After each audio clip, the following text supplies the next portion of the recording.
What if you wanted to watch quickly through a large amount of media files on a project timeline in DaVinci Resolve 20? Inside my Edit window, in the Media Pool Master bin, selecting the Clip Attributes icon in the bottom right corner of the thumbnail of the first clip on my timeline, we can see that this video clip lasts for a duration of just over 16 seconds. The second clip lasts for over 10 minutes.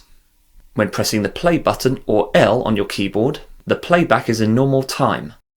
If, however, you go to playback in the toolbar and select fast review, the playback for the first video clip will be 3 times faster.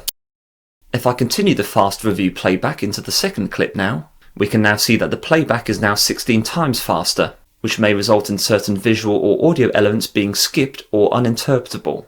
The fast review tool will therefore be more suitable for shorter clips. In order to resolve an issue where the playback is too fast with longer clips, instead of going back to the playback menu, hold in Shift and press L once to fast forward through your media clips at twice the normal playback speed. Repeating this keyboard shortcut will mean that the playback speed increases. In order to slow the playback down, hold in Shift and press K to halve the playback speed.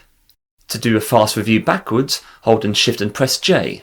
As is done when going forwards on your timeline, the backward playback speed will double each time you use this keyboard shortcut.